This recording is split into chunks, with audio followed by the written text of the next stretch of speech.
Beginilah kondisi kendaraan militer 2S3 Acacia Ukraina setelah dihantam artileri Rusia.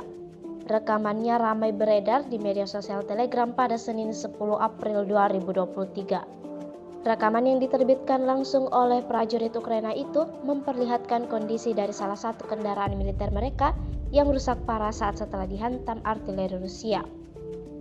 Dalam narasi unggahan tidak dijelaskan waktu dan lokasi kejadian. Kendaraan militer yang sebelumnya dapat diandalkan dalam memerangi lawan berubah menjadi besi tua tak berguna, seperti yang terlihat dalam rekaman. Hingga video ini beredar, beragam komentar dituliskan warganet.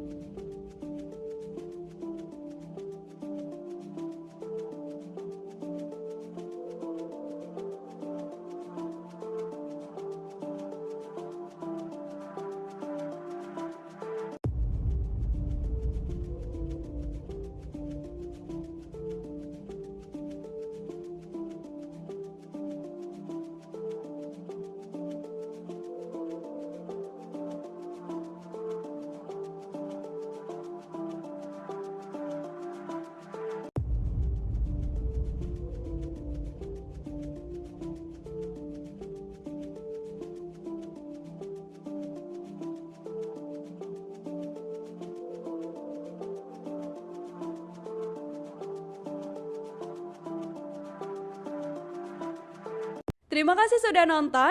Jangan lupa like, subscribe, dan share ya.